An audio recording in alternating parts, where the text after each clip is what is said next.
Bien, je vais vous présenter le modèle de la réflexion totale et on va essayer d'expliquer la situation de la présence d'un reflet intense comme si la surface de l'eau se comporte comme un miroir. Typiquement, on le voit là-dessus, à ce niveau-là.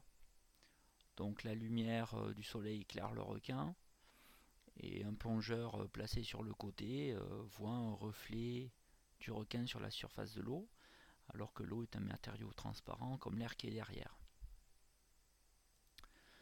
Donc le vocabulaire de la réfraction, donc un milieu d'indice N1, le trait en pointillé est ce que l'on appelle la normale à la surface de séparation des deux milieux, la surface de séparation des deux milieux, elle est là, I c'est ce que l'on appelle le point d'incidence, le rayon incident arrive du milieu d'incidence jusqu'au point d'incidence, le rayon réfracté repart dans le deuxième milieu dont l'indice de réfraction est N2. L'angle I dit d'incidence, c'est l'angle entre le rayon incident et la normale. Et l'angle de réfraction, c'est l'angle entre le rayon réfracté et la normale.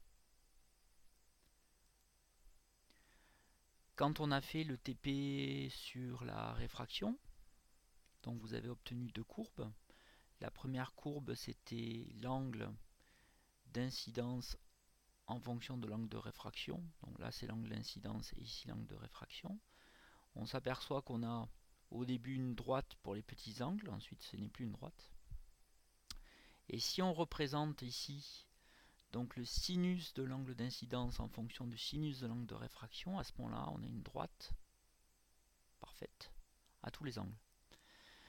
Donc ce qui est important, c'est de constater que I est proportionnel à R pour les petits angles et que sinus de I est proportionnel à sinus de R pour tous les angles. D'où les lois de Descartes que vous devez apprendre. La réfraction, donc la lumière change de direction quand elle change de milieu transparent. On a une non-conservation de l'angle d'incidence. La réflexion, la lumière se réfléchit avec le même angle que l'angle d'incidence. Il y a toujours en général un rayon réfracté et un rayon réfléchi. S'il n'y a pas de rayon réfléchi, comme on l'a vu dans certains cas, notamment avec l'endoscope, on appelle ça de la réflexion totale. Et à retenir, donc le rayon incident et le rayon réfracté sont dans le même plan perpendiculaire à la surface de séparation des deux milieux. Faites un schéma si vous n'êtes pas persuadé. Il faut savoir définir ce qu'est l'indice optique d'un matériau. Donc un matériau est caractérisé par un indice optique noté n lié à sa capacité à diminuer la vitesse de la lumière. Si un milieu est dense, alors la vitesse de la lumière est réduite.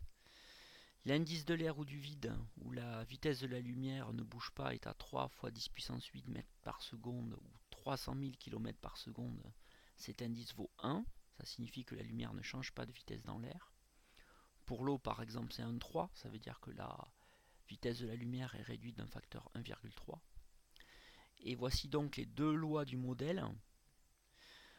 Ni fois sinus de I égale Nr fois sinus de R. Ce qui dit qu'il y a deux matériaux d'indice Ni et Nr et que sinus de I est proportionnel à sinus de R. Et pour les petits angles, on peut appliquer quelque chose de plus simple qui est Ni fois I égale Nr fois R. Donc à retenir pour faire simple, le rayon réfracté se rapproche de la normale quand on passe de l'air à un matériau transparent. Le rayon réfracté s'éloigne de la normale quand on passe d'un matériau transparent à l'air. Il y a réflexion totale quand on passe d'un matériau transparent à l'air et que l'angle d'incidence est trop élevé. Donc maintenant on va essayer d'expliquer le fameux reflet du dauphin, du requin.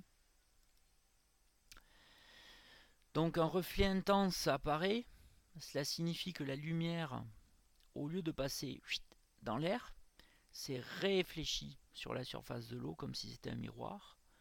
On est dans la même situation que l'endoscopie.